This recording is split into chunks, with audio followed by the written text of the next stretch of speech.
Welcome to Make the Grade with the Success Doctor, Stephen Greene, where you'll discover actionable strategies to help your student to reach their academic goals, to excel at standardized testing, and to plan for the college admissions process painlessly. And now, here's your host, Dr. Stephen Greene. Welcome to Mighty Parenting, a podcast with real, raw, and relevant talk about raising teens and parenting young adults. Welcome to Mighty Parenting, a community where we help you raise teens and parent 20-somethings so they can become happy, successful, and emotionally healthy adults.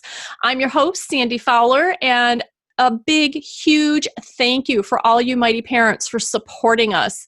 Every time you share the podcast, engage in the Facebook group, send someone to mightyparenting.com, or make a financial contribution, you are helping us achieve our mission of creating happy, successful, emotionally healthy families.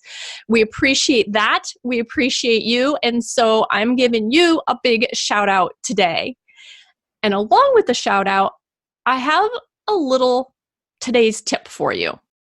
And this one is something that I share often and is one of the favorite points that we go through when I do talks and workshops.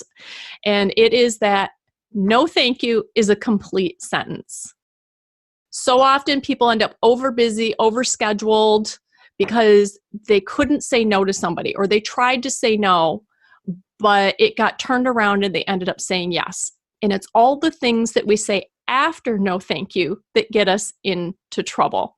I'll add on to this in a future episode, but just notice when someone asks you something. You can be kind and you can be polite, but you can also still simply say, "That's so nice of you, but no thank you," or "No thank you, that's not something I can do at this time. Appreciate you asking," and move on. So speaking of moving on, let's move on to today's show. We are exploring helping our kids reach their academic goals. We're still kind of in the beginning stages of a new school year, and hey, we all want our kids to succeed, whatever that is for them, right? Well, Stephen Greene, the Success Doctor, helps them do just that. He is an author, an educator, and the founder of Make the Grade. And Make the Grade is a tutoring, education, and training company. And today, he is joining us to share ideas and advice for parents to help our kids meet their academic goals for the year. So, Stephen, thank you so much for joining our Mighty Parenting community today. Sandy, welcome. Thank you for having me. I am excited. Ready to go. Yeah, I'm really intrigued with some of the areas I want to get into here today, because you have such a great background, both in education and with your own company, where you've spent a lot of time with families, with kids. And I'm curious what you see as the most common impediments to our kids doing well in school. I think of many things. There's a laundry list I think that could answer here. I think the main thing I see over and over is just either some generalized lack of direction / motivation. And I think the sort of corollary to that a little bit is, and sometimes there's a disconnect of how students have a goal, but they don't really know how to get to a point when they can achieve that goal with any sort of consistency. And I find that, at least in my caseload, it is very, very common. I think it gets exacerbated by the idea that a lot of kids are given conflicting directions. They get one set of directions in school, maybe even multiple sets of directions in school from different teachers, because especially in high school when they're not in self-contained classrooms, then they come home and they might get different directions from their parents. Sometimes you have children from divorced families or circumstances like that. So the key to answer your question, it's the inability for a lot of kids to just get a plan, use the plan, create success with the plan, and then just do that consistently on a day-to-day basis. I find that's just a big challenge. Well, that's really interesting. The first thing that you said, I'd like to touch on just a little. Mm-hmm. because you talked about kids not having direction or motivation. And my husband is a math tutor. And one of the things he said is, I can't cure apathy. We can help your kid find some motivation, but that's got to come from them, and you have to help them do that. He's like, coming to a tutoring session does not cure apathy. But there are things that can. And that I found that interesting when you talked about that the kids have the inability to get a plan, use the plan, and reach a goal. I think that not having that available, which essentially means that even when they did want something, they're failing at it, and that repeated failure would turn into apathy eventually. Or just resignation or something like that. To be fair, I'm not sure that there should be a strong expectation for a 9-year-old, third or fourth grader to have these skill sets. But I think there is a point, I'll just say 8th grade, 7th grade, middle school age, where you'd want to see these things developing. I'm talking more about the systems. In terms of caring and being non-apathetic, the classic thing is, kids have so many distractions now, and they come home from school and there's a million other things they'd rather do than study for school. What we need to create as academics, I believe, is a connection between the present and the future for these kids. And I don't mean 25 years out. I mean, education has to be relevant to what interests them and has to get them at least a little bit excited. And that may not happen with every single subject. I can't tell you, it's if I had $1 for every time a kid said to me kind of thing, but when am I ever going to use this math in my life? Or why do I need to read Shakespeare? I'm not going to be an English teacher. But and that's universal. It doesn't matter where you are. I've tutored kids all over the world. I get the same thing with kids in other countries. So I think part of this has to include some sort of goal setting. I think part of it has to include being realistic about what you want to accomplish. I think part of it has to make the content of the education relevant to the kids within reason, within a point where they're still within some sort of curriculum that makes sense. I think you need role models. Not every role model has to be a certain thing. It might be an athlete for some kids. It might be a scientist for other kids, or an inventor for other kids, or whatever. But I think the path, somewhere along the path, the kids have to see where they're trying to get, and then how they're going to get there. And then maybe our job as educators and parents is to provide them with those tools and to keep them pointed in the right direction, because everybody's going to go off course at some point in time, and provide them with the right motivation to make the right decisions on their own. Because in the end, by the time I get through with a kid, academically at least, typically they're 20 years old, their expectation is they can work independently, right? They can make independent decisions and move forward, with their lives in productive ways. So, but I think your husband's quote, which probably should be on some monument someplace. I don't cure apathy. It's right up there with something. But it's true. But the apathy is the result of something else, right? People aren't necessarily born with a dislike for math or English or chemistry or name it. It's something that develops over time, because I guess, in my opinion, they don't see a value in it, or it's not something that just gets them fired up or anything. It's a challenge. I mean, listen, I've been in teaching a long time, and it's not like it started in 2019. It's right. So this has been going on forever. I guess the main thing, if there is a way to do it, is to, like I said already, give a sense of what the value is of doing something and why they should be engaged in it. That creates another challenge, but I think that's part of the goal. But what's his cure? Has he cured it yet? No, but it starts the conversation. Everybody kind of laughs. Does. Yeah. And it starts that conversation. And I think, I'm not there, but my guess is that it's along the lines of what you and I are talking about now. Mm-hmm. Is it's opening the parents' minds and the child's mind to, you do have apathy around this.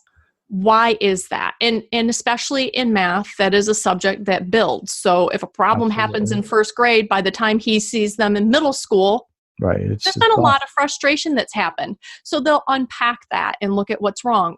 Or like you were just saying is, helping them see the future. I was also a math major in college. And so a lot of times kids will look at me because I'm certainly not using my degree now. I'm speaking and coaching and hosting a podcast. None of this has anything really technically to do with my degree. So they'll look at me and go, what's the point of this stuff? Like you said, right? Mm-hmm. And so it's helping them to find that connection. Sometimes it's just outright sharing an idea. And what I tell kids is that the advantage of math in my life has almost nothing to do with the mathematics of it. Mm-hmm. It's that it changed the neural connections in my brain and turned me into a great problem solver. And that has held me in good stead through many different things in my personal life, in my business life. So just watching that light bulb go off is when a kid makes that connection and goes, oh, so it doesn't have to be about this stupid science question or this math problem or being able to paint this picture. The work I'm doing in this moment isn't necessarily about what it seems to be about. Right. Let me throw a little bit of a different perspective in that I see a lot. Because I run a tutoring center in a school, and that's my caseload for a lot of my day, is often the priorities of the parents are not aligned with the priorities of the student, which is not outrageous idea when you got, let's say, a 40-year-old mother and father and a 17-year-old child, and the parents are super achiever type A people, and the kid just wants to play video games all day or whatever. So the parents are putting additional pressure on the kid. When I was in school, I never got a B. Be like your mom. I hear this from parents. I kind of yelling at kids sometimes in my office. I don't think that's helping the situation. It doesn't necessarily excuse the student for having an attitude that isn't necessarily going to serve them well. But sometimes it's difficult, speaking to parents, to kind of put yourself in a position where your kids want to be academically. I mean, I'm a parent. I have 2 children. I always wanted them to be super, super achieving students because I figured it would give them the best opportunity to do everything else they want in their lives. Not because I wanted to get an A on a test, just because they could bring home an A with a little star on it, but because, a little bit like you said, your net result is the sum of everything that got you there, right? And those successes, small, start to add up to medium, and all the mediums add up to big. And it just creates a greater sense of confidence and a greater ability to do things that are challenging. That's what I think is important. And I think that's a big role that people like yourself play, is setting people up for that success. They may not be ready to take every step in the present, but we have to position them to take the steps they need at some point in the near future, hopefully, if not down the road. So I'm seeing this as something, as a parent who's listening, if I've been butting heads with my child about their schoolwork and things. Which never happens. So. Which never happens. No. Hypothetically. Hypothetically, yeah. So if I'm butting heads with my kids about their schoolwork, one question I can ask myself is, what are my priorities? And ask my child, because we're talking about teenagers or even college students, right? Sometimes. Hey, I'm looking at this situation and I've been looking at, what my priorities were here. What are your priorities? And then get into kind of those why questions and talk to your child and go, so this is why I've been doing what I've been doing. This is what I wanted for you. This is what the reason I thought that this would be an important step on the path. And this is your life. So talk to me about why you're choosing to do what you're doing and how that is going to serve you in the life that you want. Right. That and all that, and what a lot of younger people don't understand, or maybe they do, but they don't care, is that the choices they make now are going to impact things in the future. They just don't see that cause effect nearly as completely as an adult would, which is part of being a teenager and part of being an adolescent. I remember when I was I was an education major in college, so we had classes exactly on this. And, the adolescence and what your typical 15-year-old's like, and anybody that's a parent knows there's no such thing. And maybe even the professor saying something like, you could have 15 kids in a classroom, 15-year-olds in a classroom, and they're all going to be different. So everything we're learning academically is just a generalization. But in the end, we're trying to give these children tools, right? We're trying to give them processes. We're trying to give them systems that will enable them to work towards what we hope is their maximum potential, right? That's what I see somebody like myself's role, and I think somebody like yours role, and by extension, maybe the listeners and your audience as well. This is really what we're trying to do as parents. So part of that, exactly what you said, is trying to come to some mutual understanding with your child about what they want and maybe why they're behaving like they're behaving. It's not always an easy conversation to have. It doesn't always happen calmly. Or in one conversation even. Right. It may be something, you're talking about for weeks or months or, and one thing I'll tell you one thing I wouldn't do. Never compare your child to another kid, even if they're sibling. Because I'll get this too. I'll get a parent saying, how come you can't be like the Smith kid down the street? He comes home, he does all his work, gets all A's. How come you can't be like him? That's I think the worst thing you can say, especially to your own child. If you want to create an indignant child, do that. But that's something I really don't recommend because I've seen kids really turn off when their parents get on them that way. The other side of this is just, so how do we do it, right? I think that's what I was going to say. So what, right. You talked about systems, you talked about processes, and recognizing, again, we're talking about tweens, teens, 20-somethings, but if we're having issues, then part of that I look at as going, wow, so this means that maybe I haven't taught my child these systems and these processes. And that's good news because now I can teach them.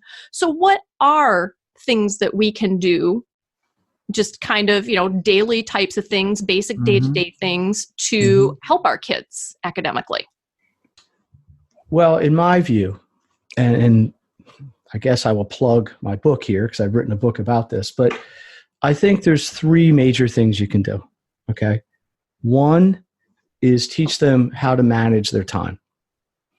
There's a million little nuances within that, but I think it's important for people who are busy, and which is basically by definition a student in school, to manage their time well. And this has components to it. There's short term, like what are you going to do this afternoon? What are you going to do tonight? There's long term. What are you going to do over the next couple of weeks? You got a term paper due in 3 weeks. We need to look at that. You don't want to be writing it the night before. So the first piece to me is a time management component. The second piece is an information management component. Students, adults for that matter, deal with and have to process a great deal of information. And it's coming at them. Every day a child goes to school, they're learning more things. They're learning more information. They have to catalog it. They have to organize it. They have to process it. They have to put it together with what they learned before and potentially what's coming after. So they have to have systems to organize that information. The third piece, which arguably is the most important, is to have a daily plan, a daily action plan to accomplish the first 2 within some reasonable amount of time. You don't want to be coming home from school at 3 o'clock and be doing homework till midnight or 2 or 3 in the morning. So the daily action plan, which is, there's pieces to all these things, but would include managing your time, managing your information, looking short-term, looking long-term, having different ways to put things together, and then doing it in a daily, consistent way so that everything flows day to day, day to day. That, to me, is certainly a starting framework for something like this, and something that would help create a success mindset and a success pattern with a student. So let's unpack this just a little bit more. can we maybe do a quick walkthrough a day, a parent-child day of what might, and let's say it's a freshman in high school, just so we Sure. get some kind of age-appropriate help. And when I say age-appropriate, this is realizing that if we haven't taught our kids these tools, even if they're a senior in college, we can't expect them to know how to use them. So dial back to what do they already know and move forward. So if they don't know it, it kind of seems to me like, 8th, 9th grade seems like a reasonable time to go, okay, for kids, we're just teaching these tools. What would this look like in our interactions with them? What are they doing? Where should we intervene, and where should we not intervene? I know that's just as important. Yeah. Let me preface it by saying, obviously, every situation is going to be somewhat different, but as a kind of standardized protocol, which I think is what we're trying to get at here, right? Number one, when a child comes home from school, which may be at 3 o'clock, it may be 5 o'clock, it may be 7, if they have some kind of sport or practice or club or whatever, the first thing I counsel a child to do, whether in 7th grade, 8th grade, not, but 9th grade is a point where you're expecting some independence, right? That's a freshman year of high school student. First thing I always recommend is organize what you need to do that night. Okay. In my triumvirate of success, that falls under time management. So the task is, let's get everything in one place, whether you're going to physically use a calendar or you're going to use some cloud-based application, whatever. Let's look at what we need to do. What do you have to do for math class? What do you have to do for science class? What do you have to do for English class? What do you have to do for history class? What do you have to do for foreign language? Whatever. And let's get that all in one place. The second thing I recommend is putting some sort of priority on that. What are we going to do first? What are we going to do second, third, blah, blah, blah, blah, blah. Typically, the things you do first, second, and third are the things that are due the next day. So we got math homework, page 71, problems 2 to 9. That's due the next day. We do that first. You got to outline a chapter in the Spanish book, so on and so on. You do all the short-term things that are due the next day first. Then you move into longer-term things. Well, it's Monday night, and it looks like we got a biology test Friday. So let's break up studying for this biology test into 3 or 4 nights and do a little Monday night, Tuesday night, Wednesday night, and Thursday night sort of thing. That's the first thing I like to see happen is some sort of systematic idea where they're going to sit down and get everything in one place. So they have to have a systematic process to organize all that information. That's number one. Then number two is to plan out what they're going to do. So they may say, well, given everything I got on this list, I think it's going to take me an hour and a half or 2 hours. So maybe I'll break it up into 4 half-hour blocks, take little breaks in between so I have a period to get refreshed or eat or do whatever else. And it becomes a plan. And this kind of goes from the scheduling piece, the time management piece, into organizing the information, into putting it into action.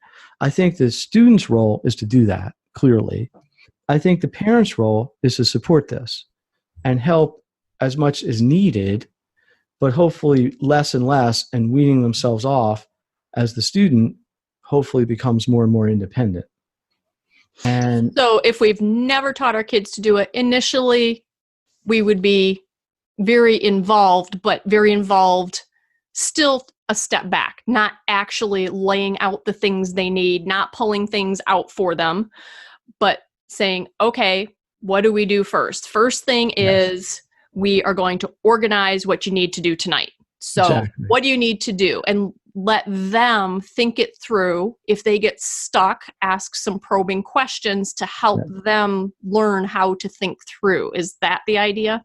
Basically, yeah. Now the goal here is really calendaring. We need to have a checklist of what needs to be accomplished. So the question isn't, how am I going to do my math homework?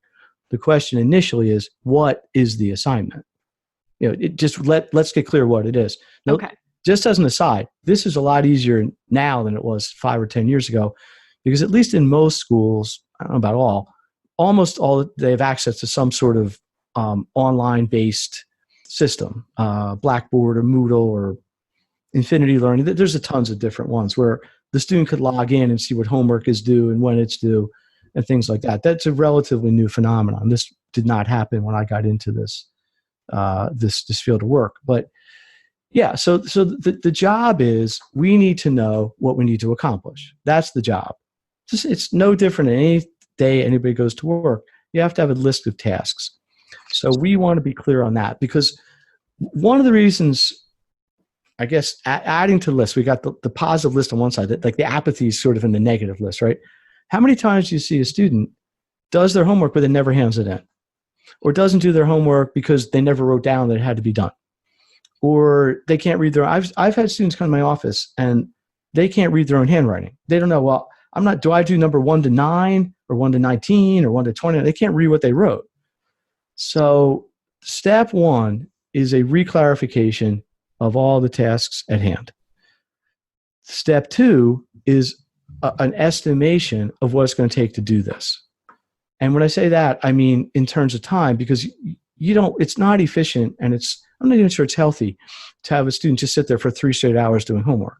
I think it's natural to want to get up, take a break, walk around, maybe go outside, whatever else you have to do. That doesn't mean they're lazy. It doesn't mean they're unmotivated. It just means they need a break. It's like anybody else might. But what we don't want to do is get halfway through math. I don't feel like doing this anymore. I'll take a break and come back and start Spanish, get a third of the way through Spanish, get bored with that, start working on history. That's not how it works either. This is the proverbial peeling back of the onion kind of thing, right? So, but the key is we have everything in front of us. It needs to get done. We time it out. What's it going to take to do it? And then we go to work and we start checking them off. The parent's role should be to facilitate this. The level of support can vary tremendously depending on the children and their ability and their independence, but no matter what, should be less and less as time goes along. Some parents have a lot of patience for this. Some don't have much. Some parents and children work together well, some don't. That's just the reality of it. But I do think what's really critical is that everybody's on the same page in terms of what their goals are and what their expectations are and how they plan to do it. That I think is important, because otherwise the parents have one perception of how that's going to come down, and the children have a different one, and inevitably that's going to clash. So, and let's not overthink this, Sandy. This is doing homework, right? This isn't like something new that just got invented. People have been doing homework for a long time. What we're trying to do is create efficiencies, and what we're trying to do is create a way that day 1 builds to day 2, and day 1 and 2 build to day 3, and we create positive momentum over the marking period, over the school year, over the academic careers of these students. Because like we touched on before, our goal ultimately, I believe, is to create independent thinkers and independent people. So this is all little things building up to that giant big goal. And I like that, is that we're creating independent thinkers Yes. and independent people, because yes, that we've talked about that here at Mighty Parenting, that what we don't want is a child living on our couch for the rest of their years. And a lot of that is our responsibility. And well, yeah, I'm sorry to cut you off. I mean, sometimes parents create their own problem. And I apologize if I'm offending anybody, but I've seen parents that coddle their kids. They do their projects for them. They help them write their papers. They even do their application essays for them for school. They do everything for them. And then they get upset when the kids can't be independent. And I mean, I imagine everybody's seen that to some degree, but I see it a lot in my caseload. And the parents' viewpoint is, well, I want the kid to do well, and if I don't help them, they're not going to do well. Or I was an English major in college, I know how to write a paper, I might as well help them write it, or whatever the rationale is. But what it's doing is it's defeating the goal of having the child learn by sometimes making mistakes. If it was that easy, everybody go to school, get straight A's, go to the college of their choice, and that would be the end of it. But that's not life, right? That's just not how it goes. well, and as a parent, what I try to hold on to is, it is painful for our child. It is painful for us to see our kids struggle or fail and do that repeatedly. Mm-hmm. However, even as they're getting older, it seems like the stakes are getting so much bigger. They absolutely are. And it's and it frustrating. absolutely translates. But I just keep reminding myself that yes, and the stakes are going to get even bigger yet. So while they might screw up their college application process by not getting these in, there are worse things that they can mess up, and they need to learn. If I have not been able to help them learn to this point, I need to do something different. And oftentimes that is stepping back, not stepping back to the point that when our child actually needs advice, guidance, or support that we don't give it, but Absolutely right. age appropriate and skill appropriate, allow them to try and to fail. And that's why we talk a lot about coaching questions, asking questions, is so that we build that mindset in our kids. And I really like the way that you talked about having these different tasks, different things, but bottom line, it is 1, what are the tasks? 2, estimate how long it takes to do it. And 3, go to work. Pretty and that much. to me is a very simple thing that a parent can guide a child through, not by asking those questions, but by teaching them to ask themselves those questions and work through that, because that's not just about homework. That's about the college application process. That's about the job hunting process. That's about completing an assignment for work. That's about buying a house. That's about taking a vacation. That's about everything in life.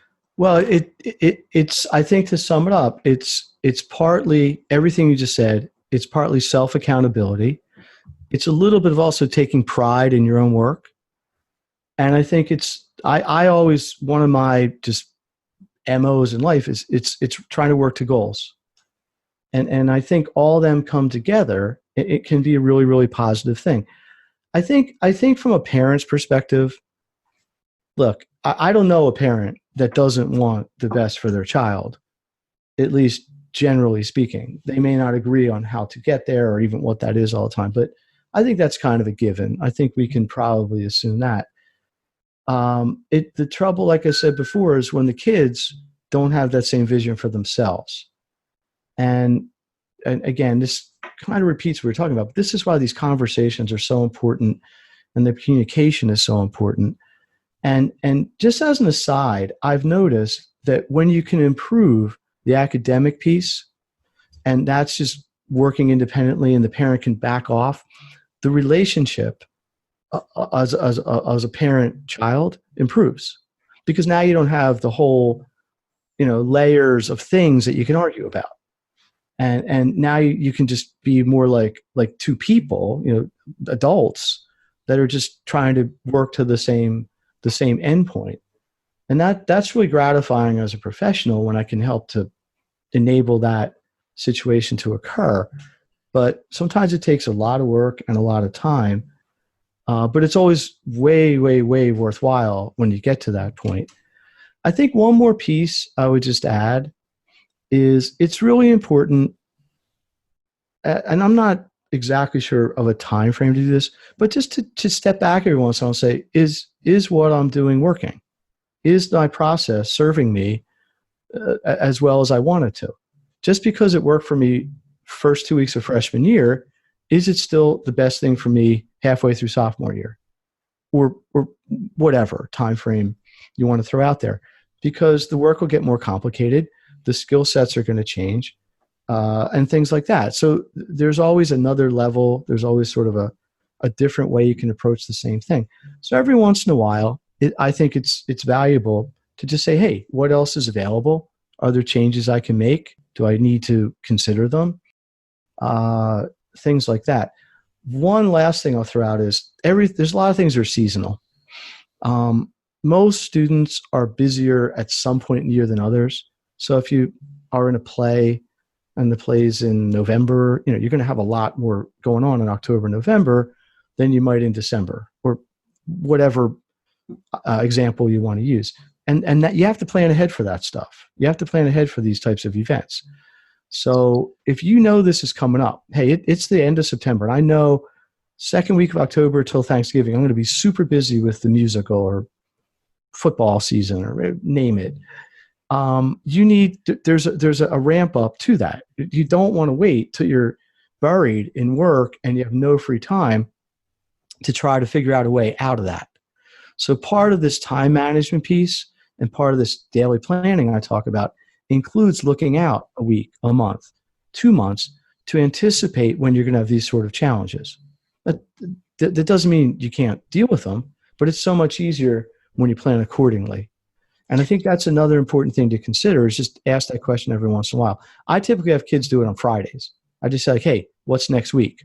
What do you got to deal with next week? And usually at the end of the month, we look at what's going to happen the following month. So it's not front of mind every single day. It's not like core part of what I espouse, but it's important as part of the overall piece of what's going on. I like that idea of going each Friday, just take a few minutes, look at what's coming up next week. And like you said, as you're approaching the end of a month, look at what's coming up. Do you have tips for kids when, maybe their busy season is longer? Maybe it's a sports season, or they're going to be involved in a longer term production or something like that. They don't necessarily know what upcoming assignments are going to be for 6, 8, 10 week time period. So are there other tips and tricks for helping them prepare for those busy times? One thing that we didn't talk about at all is the relationship of the students with the teachers in this scenario. We focus this conversation, really rightfully so, on the student-parent relationship. But sort of what finishes the triad here is the teacher, right? So one of the things I encourage students to do is I say, listen, if you know you're going to be really busy in the next month, go to the teacher ahead of time. Be proactive. And tell them. I mean, teachers are in school too. They know what's going on to some degree, maybe a whole degree. And say, look, Mrs. So-and-so, I'm going to be in the school play. In fact, I got the lead. And they'll go, that's great. Good for you. And I just know I'm really going to be overloaded. So if there's any time you could give me work I can work ahead, or maybe let me know when tests are so I can plan ahead a little bit more, it would really help me out. And I know as a former classroom teacher, that's like music to your ears. Whenever you see a student who's actually showing an interest in their education, you're like, oh, this is like my favorite student now. And teachers, for the most part, will always accommodate that. What they don't like, and what parents don't like, and what is like, you just put it off. You just put your head in the sand. I know I'm going to be buried. I know I'm going to be swamped. I know I'm going to have a million things to do. I just won't do them because the play is more important to me. And I'm not saying that's literally what people say, but you know where that's going. And so the element is just simply knowing it's happening and planning ahead. I'm not sure how sympathetic every teacher would be to every situation, because someone will say, well, you chose to take AP biology and you knew it was going to be a lot of work, and I don't care if there's a basketball game next Thursday. I mean, you're going to get that, but that's life. That happens in jobs too. That happens when you're a parent. Sometimes you got to do something you don't want to do because your kids have an obligation. So the point is, my message is, it's coming, be proactive, create these conversations, and these should be done by the student, not the parent. It's fine if a parent wants to email maybe secondarily reach out to a teacher, but this really, I believe strongly, should come from the student to initiate this conversation, set up what's going to potentially happen, and I found almost 100% of the time it just greases the skids for everything, because everybody wants success. Right? The teachers want their students to be successful. Parents want their students to be successful. The children somehow, on some level, I believe, even if they don't show it all the time, want to be successful. It's creating the forum and creating the platform for that to happen. And that's where that communication is important. Because the teacher isn't going to come to a student and say, hey, Sandy, I know you got a big soccer match next Friday. How about if you just don't bother with the test we have on Thursday? That ever happened to you in school? Not in my world. Right. So, and I don't think there's any expectation it ever would. But I think if a student went to a teacher and said, listen, we're in the state championship soccer game next Thursday, or next Friday. I know we got a test next Thursday. It would really help me if I could maybe take the test early, or maybe even take it Monday, because this is a really important game to me and the rest of the team. Then now you're dealing on an adult level. You're dealing on a human level. And it's showing maturity. Whether it's a 12-year-old, a 16-year-old, an 18-year-old, a 22-year-old, it's saying you're taking ownership of your circumstances. And that's really important. And I had a daughter who did that frequently through high school and college. And the vast majority of the time, an instructor would work with her in some way, shape, or form. It wasn't always the one idea she had in her head about how it should best be done, but they would generally work with her. And once in a while when they don't, like you said, well, this is life too. This is what happens. If I'm working in a job and something great is happening in my personal life, there might still be something I have to deal with at work. So those are lessons for our kids to learn. And it's okay to let them learn those lessons. And it's okay for them to grumble and be upset about it. They can have their feelings about it as long as they're not inappropriate with their feelings. The key is, you know it's coming. You know you're going to have this stretch. Why put everything off and avoid it when you can take a 3-minute conversation and create an environment where you've now built trust, you've enhanced a relationship with a professional, and probably you're just going to make your life easier in general. So I just think it makes sense. It takes a little bit of desire for the kids to do it, but this is all part of taking ownership and taking responsibility for your education as a student. So, these aren't all things a kid's going to do day one of 9th grade or day one of 7th grade. These are things we build to, right? These are things that happen along the way, and as we see growth and we see maturity. But there are also things parents can encourage, and there's suggestions that parents can make, maybe without sounding like a parent, if that makes sense. Because that's, of course, the last thing a kid wants to hear is advice from their parent. But often parents do have great ideas. It's just getting the kids to understand them at a level they're ready to hear. So one of the things I have found valuable recently, now granted my girls are in their early 20s, so it's a little bit different, but I did this even in high school when we had the presence of mind to do it, is I would ask them, do you want a suggestion? And sometimes they say yes, and sometimes they say no, and sometimes they say no, and then they come back later. A lot of times in high school, it was fine if you have to say something. And that's okay. You're going to tell me anyway, whether I was a yes or no. But they asked, right, in a sense. So yes. I think they were still more open to it. And I love your suggestion, Stephen. I just want to go back and do a little quick kind of dot point summary. So yes. When it comes to helping our kids in school, we want to make sure that we are on the same page with them about what the priorities are, and talk to them and understand what their priorities are and what their goals are. And then help them learn how to connect their present and the seemingly disconnected things they need to do in the present to their future. Not the long term, when you're going to retire future, but short term. And the younger they are, the shorter we want that term to be.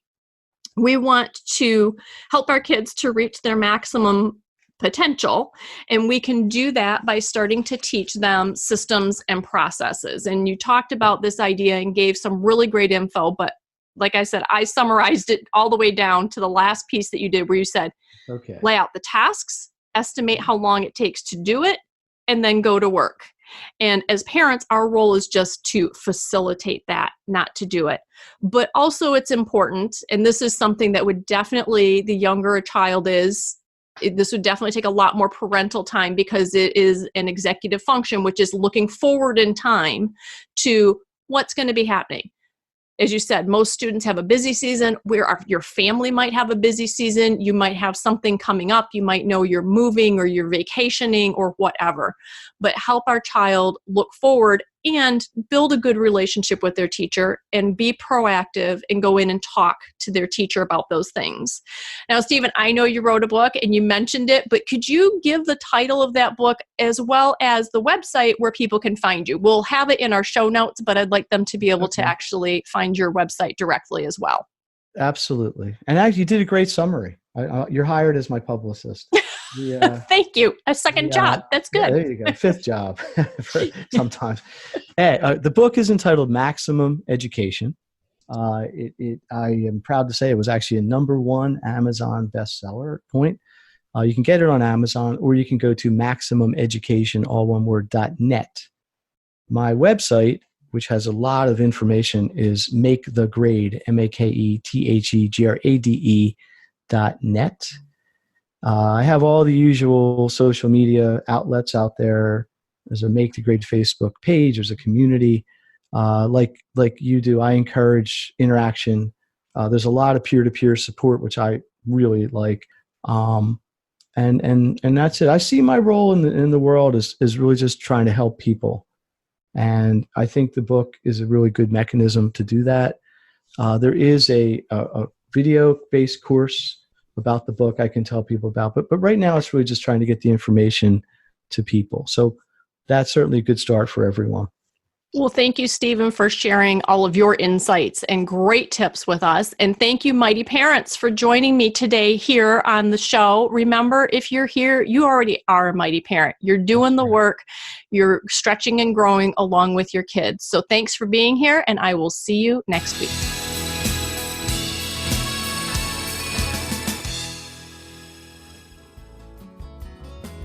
You've been listening to Make the Grade with the Success Doctor, Stephen Greene. If you enjoyed this episode, be sure to subscribe. For more resources and support, please visit makethegrade.net.